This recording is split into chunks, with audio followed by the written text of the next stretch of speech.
Hello, I'm Will and this is Mike with the Tabletop Donkeys. Hello. And in this video we'll be looking at issue 38 of Warhammer Age of Sigmar Stormbringer magazine, which came with another 5 Vindictors for the Stormcast Eternals collection.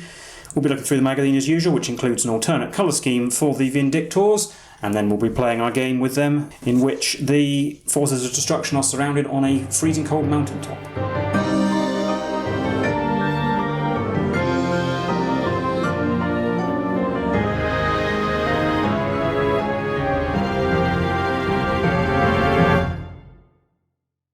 Looking through the magazine first, we start with some more lore on magic, in this case endless spells, which are spells that, as the name suggests, do not end unless a wizard specifically tracks them down and dispels them, which means that they tend to roam around the wilderness doing whatever they do depending on their nature. And here's some examples of them. So the chronomantic cogs will speed up or slow down time near where they pass, and a powerful wizard can control this effect. Ravenak's gnashing jaws, literally a giant pair of jaws formed from magical energy that goes around devouring anything it can get near. And the purple sun of Shyish is a terrifying ball of death magic that removes the souls from mortal creatures and turns their bodies into crystal. We have a short story now about the Iron Thanes storm hosts, which we've learnt about before, but here's some Stormcast Eternals from them, are fighting some Beastclaw raiders, ogres, on a snowy mountain peak. And they come across a Frostlord on a Stonehorn, which is a gigantic monster, and they obviously have to beat it back. And we have the battle record for our second unit of Vindictors, so much like the first one, you can give the prime of backstory, and then the trait for the unit and record their deeds and so on. We have another lot of tables to roll on for champions of Ulgu, so if you want your heroes or units to come from the realm of shadow in their background, you can roll on some of these tables to give them some flavour. There's a picture of some of the forces in the realm of shadow there, Daughters of Cain against the demons of Slanesh. Tables continue over the page. Then we have the build guide for the Vindictors. These are the same as the previous unit. They are push-fit models, so you don't need glue, except that there is a slightly different pose for the prime, just so that you have slight variation in the unit. But the other 3, including the banner, are the same, so you can see the completed models there, and as before they have a choice of bare heads or helmets for every model. And then the painting guide. First of all, we have an update to the painting guide for the Hammers of Sigmar storm host, so this just follows on from the previous Vindictor one, adding a bit more detail and colours that we didn't have at the time we got the first painting guide for them. And then we have an alternative painting guide for the Iron Thanes. So, as I mentioned in that short story, we have learnt about these before. They're a storm host that was invented for this magazine, and if you want, then this gives you the option of painting these models, or indeed any of your other Stormcast, as the Iron Thanes. And it does say that this uses some paints and techniques that we haven't been taught about yet in the magazine, but when we get those, obviously, we'll be able to use this advice. So we start with a base coat of Mephiston Red, in this case, because that's the majority colour for the armour, with Incubi Darkness for the scale armour underneath, and then Abaddon Black for undersuits and leather bits, back of shields, things like that. Mariknar Burgundy for their spear hafts, and then Lead Belcher for some areas that are going to be silver in colour, like the shield rims and their helmets in this case. And then we're using Corax White for the banner, the shield fronts, and the shoulder pads. Also using Incubi Darkness for the plume on the prime and the details on the banner. And then a bit of gold with Retributor armour, and some washes with Nuln Oil, Skeleton Horde, which is a contrast paint that we haven't got yet, Reichland Flesh Shade and Agrix Earthshade. And then a section on highlights, which is a technique we haven't learnt yet, but when we do, it's a way to add more definition to your models, using some paints to add a bit of colour to the edges. And that's what they look like painted up, as I said, to a slightly higher standard than we have got so far in the magazine, but we will eventually learn techniques that will allow them to look this good, and it's quite a nice colour scheme. We'll talk a bit more about that at the end. But for now, I'll hand you over to Mike, who will be taking us into our game for this issue. So no new rules to learn in this issue, but we do have some more tactics for Stormcast units. First up is the Praetors. They are a higher damage unit, but they've got 2 damage on their halberds, and they're pretty good at hitting and wounding, and they're fairly beefy as well, 3 wounds each, and they help protect your heroes, but because there's so few morals, they'll struggle to take objectives on their own, and each casualty reduces their capabilities by quite a lot. And also Xandar's Truth Seekers. So again, they're very beefy with 5 wounds each and 3+ saves. And they've got an impressive range of abilities. They've got decent shooting from Luxor Stormrider and powerful melee from Xandar and Dora's Giantfell. But because there's only 3 of them, each one they lose drastically cuts down on their combat capabilities. Although it is perhaps best to use them as a lone wolf unit. They operate fairly effectively on their own. And the background for today's game, Raging Blizzard, where the fighting in Ulgu continues to rage as the Order forces have been setting up various outposts throughout the realm. They've spotted a force of Kruleboyz up the top of a high mountain, possibly trying to ambush them, so they followed them up there, and now the Kruleboyz have turned to fight, and there's going to be taking place at the top of this high mountain during a raging blizzard, as you might expect by the name. So for the Alliance of Order, we have the Lord Imperatant, 2 units of 5 Vindictors, 5 Vigilors and 4 Praetors, while for the Alliance of Destruction we have the Kruleboyz with Stabgrot, 2 units of 10 Hobgrot Slitters, 10 Gut Rippers and the Beast Skewer Killbow. Now you can see the battle map for today's game. We have the 2 battle maps set out, and then the Destruction territory is the 4 squares in the centre, and then the Order territories are the 4 corner squares. We're deploying as usual, and then deploying the Primal Lair scenery. Our objective is fairly simple. Whoever has the most victory points at the end of the 5th battle round wins, and we get 1 victory point each time an enemy unit is destroyed. And then for the special rule for today's game, it's very cold up here, so at the end of each battle round, you roll a dice for each unit other than the Hobgrot Slitters and the Vindictors, and on a 4+, that unit suffers a mortal wound. So here we are at the top of the freezing cold mountain. It might not look very cold, but perhaps if you hear some of the winds in the background, unfortunately, that at least help with the ambience. And the Orcs I've deployed in the middle, directly all around the Killbow, which is in the dead centre. The Hobgrots are around it at the top of the board, and the Gut Rippers are closest to the camera, and the Kruleboyz is between the Gut Rippers and 1 unit of Hobgrots. He's obviously going to be my general. He's going to have the Amulet of Destiny artifact, the Heroic Stature command trait, and my triumph is going to be Indomitable, so I can hopefully stop the unit running away if it's not just wiped out. And you can see the Stormcast arrayed in 3 of the territories. So we look at the bottom right first. I've got the bulk of my army with the old unit of Vindictors, Lyria's Guardians, Helio Hammerfist, the Lord Imperatant and the Praetors, Zero Demonbane and the Stormbringers. Since we're here, the Lord Imperatant is obviously the general, and he's going to have exactly the same artifacts, which we blind picked and happened to choose the same ones. So he has an extra ward and a 6+ ward, and my triumph while we're at it is going to be Bloodthirsty, let me reroll a charge once we're here. In the top right we have the new unit of Vindictors. This is Evander's Storm Guard, led by Evander. And finally up in the top left is the unit of Vigilors. It's got nothing in Silence of the Storm because there's no objectives to take, so there's no real benefit to having people off the board at the start. Also my dirty trick is going to be Noisy Racket, and we're rolling off for the first battle round. Right, one roll off. I suppose I will go first. We're into Stormcast turn 1. So heroic actions, we both did heroic leadership with our respective generals and got it. And then for movement, everybody's just moved towards the middle. The Vigilors slightly less than the other unit. So we'll be straight on to shooting, where the Vigilors are going to shoot at the Gut Rippers. And I'm going to do all-out defence. And I'm going to do all-out attack. Yeah, I'll use my heroic leadership command for that. So the 11 shots hitting on 2s for all-out attack. They all hit. Winning on 4s because of the Noisy Racket. Still 6. So -1 rend, +1 for all-out defence is 5. We made 1, so we lose 2.5 Gut Rippers. And then I'll do the Lord Imperatant's Lightning Rod into there as well, do d6 shots, 6. Hitting on 2s because the Vigilors shot at them. So yes, they will hit. 4s again. 4. 5+ saves once again. Made 1, so losing 1.5 Gut Rippers. That's all my shooting, so on to charging. We'll charge with the new unit of Vindictors first, Evander's Storm Guard. So their roll is a 6. I'm going to measure that. That wasn't enough, so I used my Bloodthirsty Triumph to re-roll that into a 7. That might be enough. So that was just enough to get the Prime in range. Yeah, so I'm going to unleash hell with that unit of Hobgrots. So 10 Hobgrots means 10 grenades being thrown, hitting on 5s because of the -1 from having to unleash hell. 4 hits though. 4 hits, wounding on 3s, getting 2 at -1. So 4+ saves. Made 1 for that one. Take a look. And then we'll do the other unit of Vindictors also declare range. They get a 9, which will be enough for that to be. So 9 is enough to get them to there, the couple going around that skull, and the Lord Imperatant might as well also declare a charge. He rolls a 9 as well, that probably is enough actually. But he makes it in like that, and I might as well declare a charge with the Praetors because there's nothing to lose, even though they'll need a huge roll. So we're probably looking at needing a 12, or an 11. Actually, on further measuring, even a 12 might not have got them there, even though they were within range to declare a charge. So that will be it for charges. You would have done Scare Shield. Yeah, Scare Shield would go on the Vindictors. Yeah, so I think I get +1 because there's 5 of them, or 6 of them left. They rolled a double 1, so something like that. So that's all my charges. I will pick the unit of Vindictors fighting the Gut Rippers first, Lyria's Guardians. I don't need to issue all-out attack because they already have +1 to hit thanks to the Vigilors.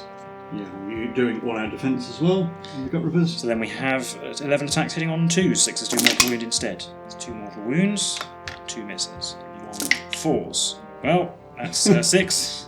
This noisy racket thing doesn't work very well. I mean, it's a raging blizzard, so you probably can't hear it. 6 5+ saves. We made 1. 2.5 gut rippers dead. So 3.5 thanks to the mortal wounds. I'm going to pick Kruleboyz Morlock to go, and he's actually going to pile in around, put knee bite in base contact with all Imperator, so he can't go towards the Kruleboy. But he's going to attack the Vindictors and try and save some of those Hobgrots. And I'll issue all out defence to them from the Lord Imperator, one of his free ones. Yeah, use the heroic leadership one. So 4 attacks from Morlock's Boss Hacker, hitting on 3s. 6s do mortal wounds instead. And we've got 2 hits. And wounding on 3s. There's 1 wound. With 3+ save because of all out defence, which I made. And Knee Biter gets 2 mortal wounds. Kills the Vindictor. So I'll do Vander's Stormguard next, piling in slightly. 3 of them can attack the Hobgrots and 1 has to attack them. So 3 including the Prime on the Hobgrots, hitting on 3s. 6s do mortal wounds, that's 2 mortal wounds. 3 hits that wound on 3s. 2. Oh yeah, 4s because it's noisy rack. But there's 2 wounds anyway, so. That's 2 dead, so it's 4 dead in total. And 2 on the Killer Boss, do a mortal wound and a miss. Ignore the mortal wound on 6. No, down to 6. I'll do the Gut Rippers next because the Hobgrots are probably safe now and the Lord Imperator might go for the Gut Rippers and they're going to put their attacks on the Vindictors. 7 attacks on 4s, 6s do mortal wounds instead. 2 mortal wounds and 2 hits. Mortal wounds wound on 4s, normal wounds wound on 4s, getting 2 wounds. With 4s? 3s. Oh, 3s, yes. So I'm taking it. Oh dear. So save those wounds but do lose a Vindictor. And I've got the Lord Imperator who has piled in around the Killer Boss to bring in the Kruleboyz. He was already in base contact, but he's still in base contact, so he can pile in like this. But he put all his attacks on the Killer Boss. And he'll use his other free command point to issue all that attack to himself, he might as well. So on 2s, they will hit, but still 4s because of the noisy racket. Well, it saved a wound, it's 3. 4+ save. And then Dauntless has 4 attacks on 2s. Yes. But winning on 5s because it's base 4s, so nothing. So the Hobgrots will pile into the Vindictors and put all their attacks on there. 13 attacks hitting on 4s, 6s are an extra hit. 7 hits wounding on 5s. 1. With a 2+ save because these ones are the ones with all out defence. Made it.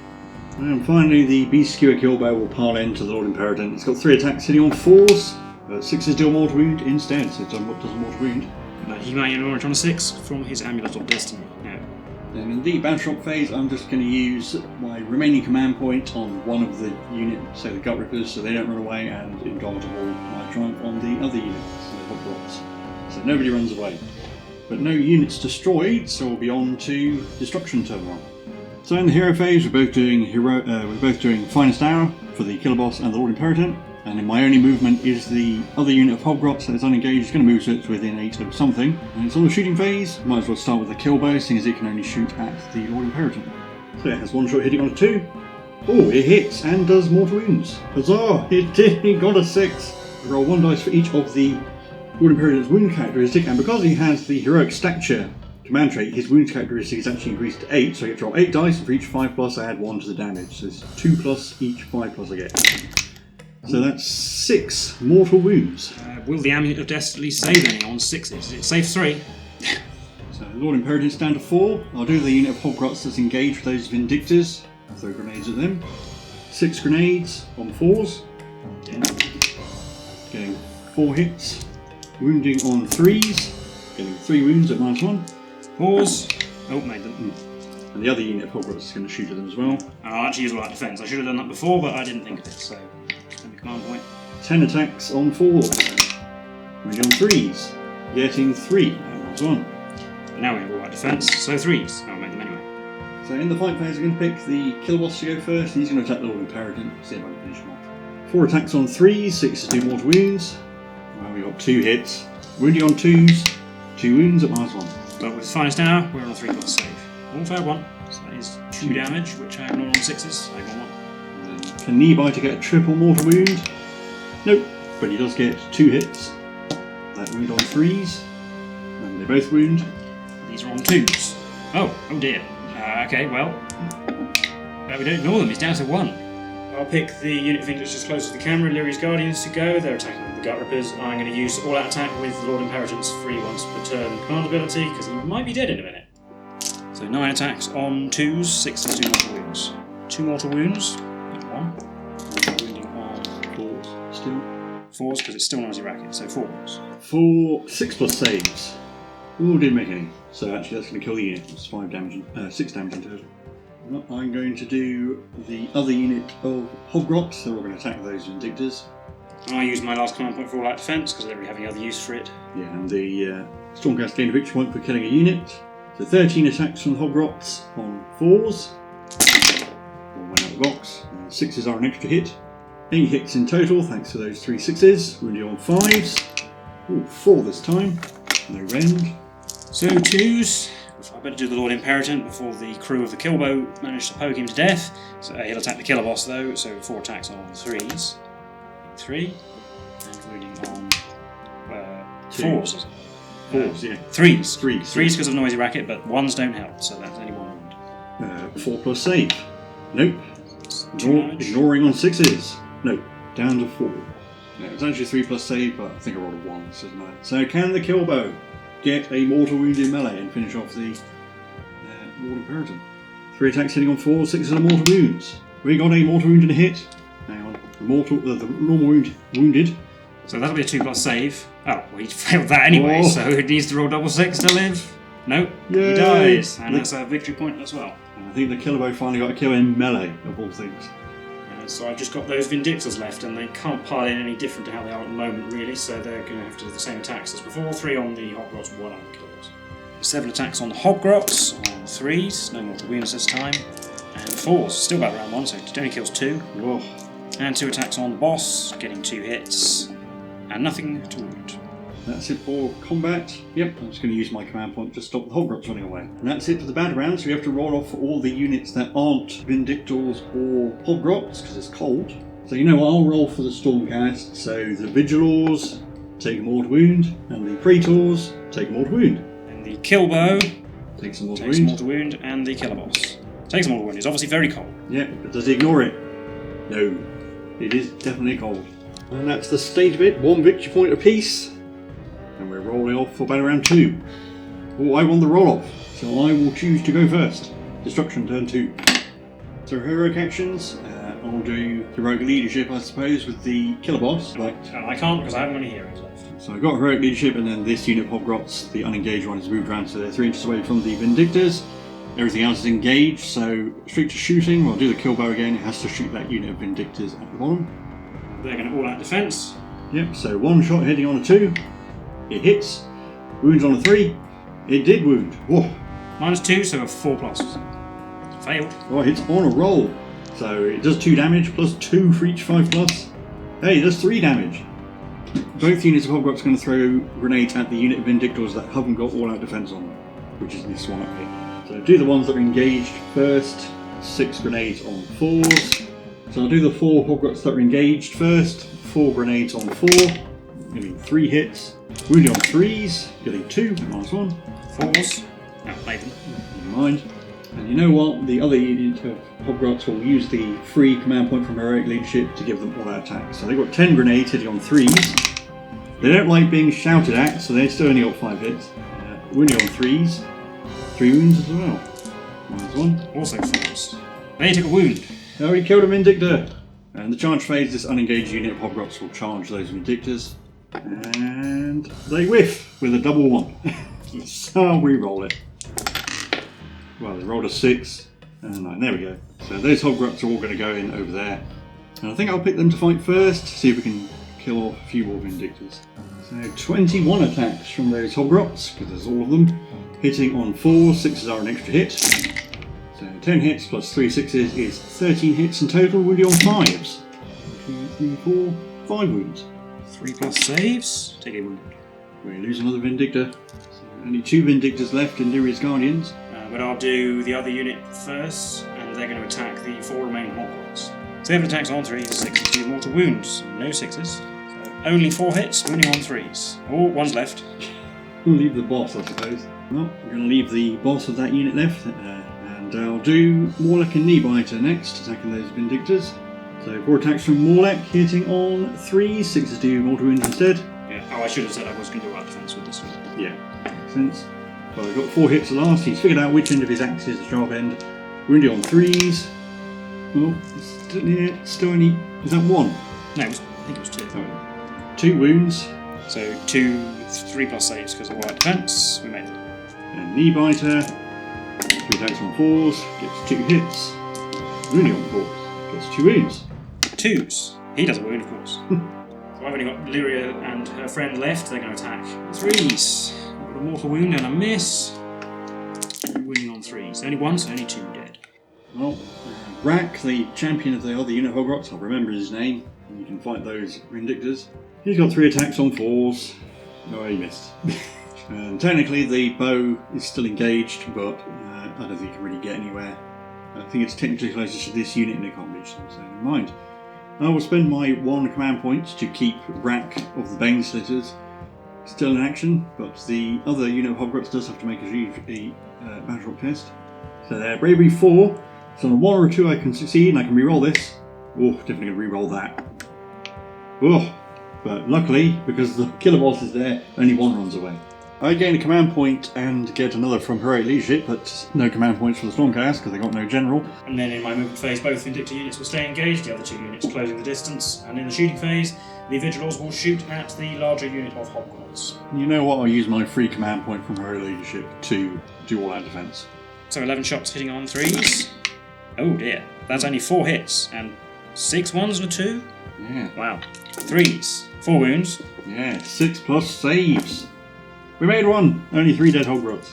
So on to the charge phase. We do the Praetors first. And oh dear, I think that might be a failure. Yeah, that's not enough, and I don't have any command points, and I used my Triumph, so we'll have to declare a charge with the Vigilors instead. A number, like more than a 5, so no charges go off.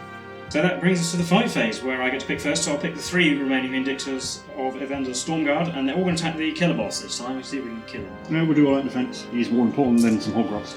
So 7 attacks on 3s, 6s do a mortal wound. Well, we have 1 mortal wound, and no misses. And 3s to wound, 4 wounds. So 4 3+ saves. What a time to fail 2. So we've got 2 going through. 3. So 3 going through with a mortal wound.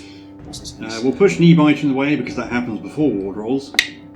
So Knee Biter dies, and then we don't ignore any. So Morlek is still there on 1 wound. Fortunately, I can't kill Morlek and keep Knee Biter because he seems to be doing all the damage. But this unit of Hogrots down here is going to fight those Vindictors. 9 attacks on 4s, 6s are an extra hit. 5 hits plus 6, 6 hits overall. Winning on 5s. 1. 3 plus. No. 3 plus. No. Wound. So those Vindictors get to attack back at the Hogrots. 5 attacks. Getting no mortal wounds. 1 miss. And 3s. Oh, only killed 2. Well, that's all the Stormcast, so just my hitbacks. So I guess we'll do the killer boss. 4 attacks on 3s, 6 to do mortal wounds. 3 hits. Wounding on 3s. Yes, finally 3. Oh. That made all 6. Well, Rank will have a go as well. Missed again. Well, the Kruleboyz going to go in, see if it can roll a 666. Whoa! Well, you got 2 hits. Wounding on 4s. You got a wound.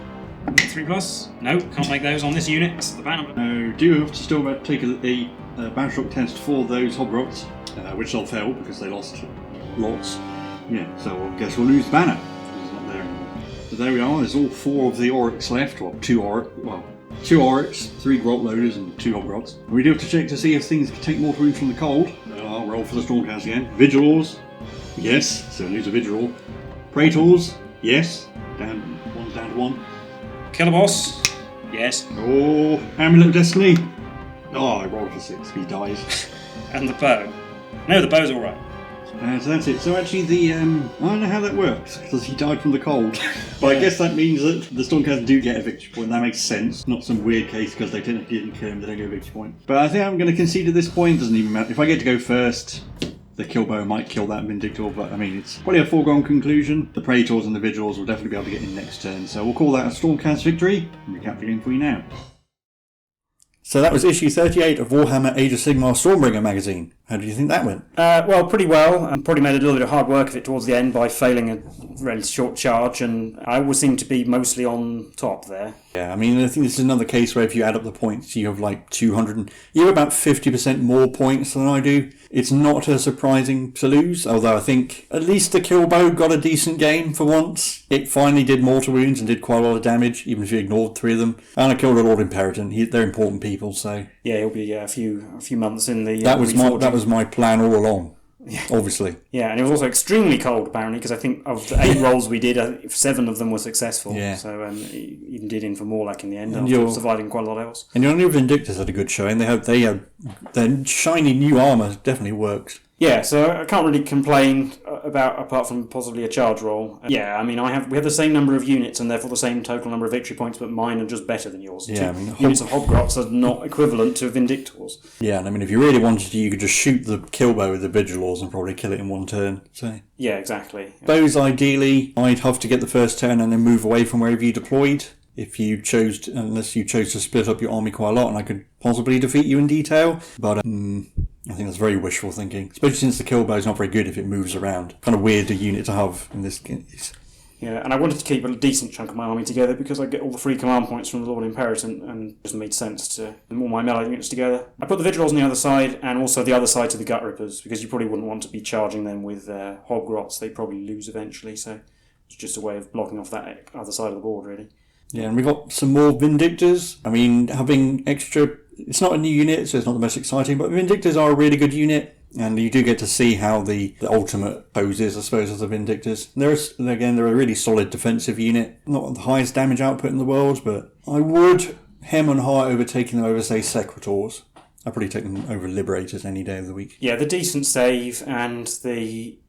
with all that defence on them, they do last a long time. And because they have a 2-inch weapon range as well, they can fight in ranks, which is actually quite handy for Stormcast because they have huge bases. And yeah, I will be happy to have another unit in the future in this army, especially once we get to the point of choosing our own army. So I might 2 Vindictor units sometimes. Depends exactly what kind of mission it is. And it is nice to have more standard line units for the Stormcast, because you kind of haven't actually gotten that many with the collection. It's really just that one unit of Vindictors and the Praetors, I suppose. Yeah, we have had a few games where I haven't had Vindictors, and it's actually felt rather strange having specialists on the front line rather than a proper tanky unit. Yeah, and we did also get the Iron Thanes colour scheme, which I think actually looks fairly good, with the red and the white shields and shoulder pads and dark green armour, or scales. It actually looks fairly decent. Some of the Stormcast colour schemes that you normally see I'm not a fan of, like the wherever the turquoise ones are, or the purple ones. Don't think they look great. Although I don't think I've seen Vindictors in that colour scheme, so maybe they look better, but they don't look good on Liberators, in my opinion. Yeah, they did invent the Iron Thanes for the magazine. It's a bit of a shame we've only got coverage of them now. They were mentioned in a previous issue, but...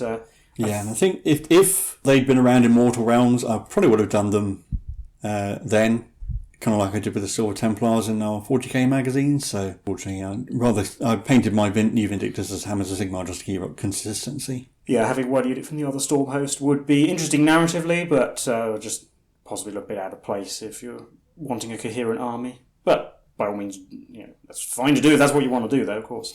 But anyway, I don't think there's too much more to say about this game or this issue. So as always, leave a like and subscribe. Leave any comments if you've been getting Stormbringer and so on, how you've been getting on. Or if you've decided to paint your Vindictors as the Iron Thanes, that'd be interesting to know. We've been the Tabletop Donkeys, and we'll see you in the next one.